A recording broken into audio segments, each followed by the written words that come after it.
সুপ্রিয় অষ্টম শ্রেণীর শিক্ষার্থীরা, আজকে আমরা অনুশীলনী 2.1-এর 9 থেকে 12 পর্যন্ত প্রশ্নগুলো সমাধান করব। তোমরা একটু ধৈর্য সহকারে দেখতে থাকো। তো 9 নম্বর প্রশ্নে বলা হচ্ছে যে রিয়াজ সাহেব কিছু টাকা ব্যাংকে জমা রেখে 4 বছর পর 4,760 টাকা মুনাফা পান। ব্যাংকের বার্ষিক মুনাফার হার 8.50 টাকা হলে তিনি ব্যাংকে কত টাকা জমা রেখেছিলেন? তো এই প্রশ্নটা সমাধানের জন্য আমরা যেভাবে একটু ভাবতে পারি, এখানে আমাদের কাছে দেওয়া আছে যে রিয়াজ সাহেব 4 বছরে মোট 4,760 টাকা লাভ বা মুনাফা পেয়েছেন।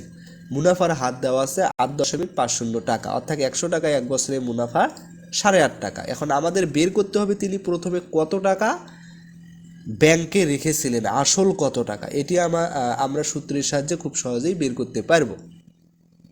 তো দেখেন, আমাদেরকে দেওয়া আছে মুনাফা 4,760 টাকা সময় 4 বছর, আর মুনাফার হার হচ্ছে 8.50 টাকা। ঠিক আছে, তাহলে আমাদের বের করতে হবে যে আসল কত টাকা। তো আমরা জানি যে মুনাফা ইকুয়াল আসল গুণন মুনাফার হার গুণন সময় ভাগ 100। তাহলে আসল সমান তো হবে, আসল সমান হবে মুনাফা গুণন 100 ভাগ মুনাফার হার গুণন সময়। তোমরা অবশ্যই এগুলো পারো যে আসলে আমাদের আসলটা আছে কি এই যে ডাইন পাশে।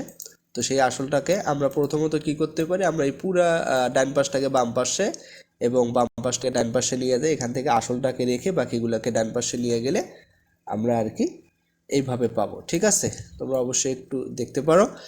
তো এখন আমরা যদি মানগুলো বসাই, তো এখান থেকে মান বসানোর পর আমরা যদি ক্যালকুলেশন করি তাহলে আমরা পাবো হচ্ছে 14,000 টাকা। তাহলে আমরা বলতে পারি রিয়াজ সাহেব ব্যাংকে 14,000 টাকা জমা রেখেছিলেন। প্রশ্ন 10-এ বলা হচ্ছে যে শতকরা বার্ষিক যে হারে কোনো মূলধন 6 বছরে মুনাফা মূলধনের দ্বিগুণ হয়, সেই হারে কত টাকা 4 বছরে মুনাফা মূলধনের 2,050 টাকা হবে? তো এই অঙ্কটির দুটি অংশ আছে। তাহলে প্রথম অংশ হচ্ছে যে কোনো টাকা 6 বছরে কোনো টাকা 6 বছরে দ্বিগুণ হয়ে যায়, এখান থেকে আমাদের আগে মুনাফার হার অর্থাৎ 100 টাকায় এক বছরে লাভ বের করতে হবে। এরপরে হচ্ছে দ্বিতীয় অংশ, সেই একই মুনাফার হার ব্যবহার করে আমাদের বের করতে হবে কত টাকা রাখলে 4 বছর পর মুনাফা ও আসল মিলে 2,050 টাকা হবে। তাহলে প্রথম অংশের ক্ষেত্রে আমরা মূলধনটা বা আসল 100 টাকা দিতে পারি। তাই 6 বছরে মুনাফা মূলধনের দ্বিগুণ হলে তাহলে মুনাফা মূলধন হবে 200 টাকা।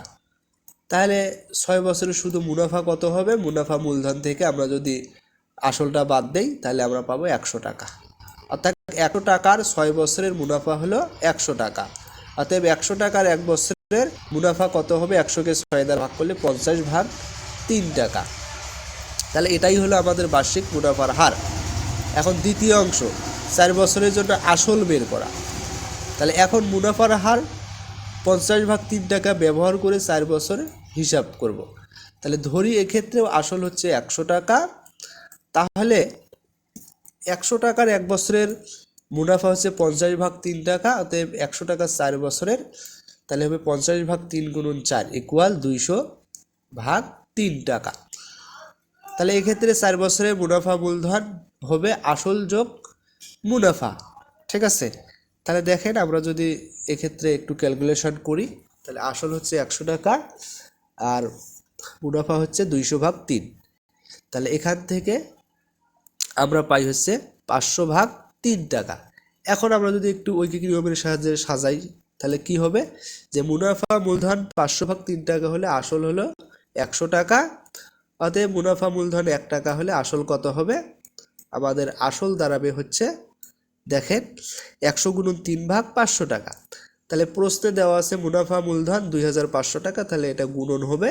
তাহলে গুণন হলে আমরা এখান থেকে যদি ক্যালকুলেশন করি তাহলে আমরা পাবো হচ্ছে 1,230 টাকা। ঠিক আছে, তোমরা অবশ্যই কাটাকাটিটা একটু দেখে নাও। তাহলে উত্তর 1,230 টাকা ওই একই হারে 4 বছরে মুনাফা মূলধনে 2,050 টাকা হবে। এরপরে যে 11 নম্বর প্রশ্ন, সেটা হচ্ছে বার্ষিক শতকরা 6 টাকা মুনাফায় 500 টাকা 4 বছরের মুনাফা যত হয়, বার্ষিক শতকরা 5 টাকা মুনাফায় কত টাকার 2 বছর 6 মাসের মুনাফা তত হবে? তো তো এখানেও দুটি কাজ করতে হবে। প্রথমে দেখতে হবে 6% হারে 500 টাকা 4 বছরের মুনাফা আসলে কত টাকা হয়। তারপর সেই একই পরিমাণ মুনাফা পেতে হলে 5% হারে 2.5 বছরে বা 2 বছর 6 মাসে আমাদের কত টাকা ব্যাংকে রাখতে হবে তা বের করতে হবে। তো দেখেন, তাহলে প্রথম অংশ মুনাফা বের করব আমরা। তাহলে এক্ষেত্রে আমাদেরকে দেওয়া আছে আসল 500 টাকা, সময় 4 বছর, মুনাফার হার 6%। তাহলে আমরা জানি মুনাফা ইকুয়াল আসল গুণন সময় গুণন মুনাফার হার ভাগ 100। তাহলে এক্ষেত্রে আমরা পাবো হচ্ছে 120 টাকা। অর্থাৎ প্রথম ক্ষেত্রে মুনাফা হলো 120 টাকা। এখন দ্বিতীয় অংশ বা দ্বিতীয় ক্ষেত্রে আসল বের করতে হবে আমাদের। তাহলে প্রশ্ন মতে দ্বিতীয় ক্ষেত্রেও মুনাফা একই হবে, অর্থাৎ 120 টাকা হবে। তাহলে দেওয়া আছে আমাদের হচ্ছে মুনাফা 120 টাকা, মুনাফার হার 5% এবং সময় হচ্ছে 2 বছর 6 মাস। তাহলে আমরা জানি 12 মাস সমান 1 বছর, তাই 6 মাস হলো 6 ভাগ 12 ইকুয়াল 0.5 বছর। সুতরাং 2 বছর 6 মাস বা 2.5 বছর। তাহলে আসল ইকুয়াল কত? তাহলে সূত্র অনুযায়ী আমরা লিখতে পারি আসল ইকুয়াল মুনাফা গুণন 100 ভাগ মুনাফার হার গুণন সময়। তাহলে আমরা যদি এখান থেকে মান বসাই তাহলে আমরা পাবো 960 টাকা। অর্থাৎ 960 টাকার 2 বছর 6 মাসের মুনাফা তত, অর্থাৎ 120 টাকা। এখন যে 12 নম্বর প্রশ্ন আছে সেখানে বলা হচ্ছে যে বার্ষিক মুনাফা 8% থেকে বেড়ে 10% হওয়ায় তিশা মারমার আয় 4 বছরে 128 টাকা বেড়ে গেল, তার মূলধন কত ছিল? তাহলে ব্যাংকের মুনাফার হার বা লাভ আগে ছিল হচ্ছে 8%, এখন সেটা বেড়ে হয়ে গেল 10%। ঠিক আছে, তাহলে এর মানে হলো 100 টাকার এর মানে হলো আগে 100 টাকা ব্যাংকে রাখলে 1 বছরে 8 টাকা লাভ পাওয়া যেত, এখন পাওয়া যায় হচ্ছে 10 টাকা। এই যে লাভ একটু বেড়ে গেল, তার কারণে তিশা মারমার 4 বছর পর আগের চেয়ে 128 টাকা বেশি পেয়েছে। ঠিক আছে, এখন বের করতে হবে তিনি আসলে কত টাকা ব্যাংকে রেখেছিলেন। তাহলে দেখেন, প্রথম ধাপ মুনাফার হার কতটুকু বাড়লো তা আমরা বের করব। তাহলে মুনাফার হার বাড়লো হচ্ছে 10 - 8% ইকুয়াল 2%। এর মান হলো মূলধন 100 টাকায় 1 বছরে 2 টাকা বাড়ে। তাহলে দ্বিতীয়ত 4 বছরে 100 টাকায় কত টাকা বাড়ে তা বের করব। তাহলে 4 বছরে বাড়বে হচ্ছে 8 টাকা। এখন মূলধন আমরা ঐকিক নিয়মের সাহায্যে যদি বের করি, আমরা এটাকে উল্টো করে সাজাবো, কারণ আমাদের মূলধন বের করতে হবে। যার মান বের করতে হবে তাকে প্রথম লাইনে শেষে রাখতে হয়। তাহলে দেখেন, 4 বছরে 8 টাকা আয় বেশি হলে মূলধন হচ্ছে 100 টাকা। অতএব 4 বছরে 1 টাকা আয় বেশি হলে মূলধন কত হবে? 100কে 8 দ্বারা ভাগ করব।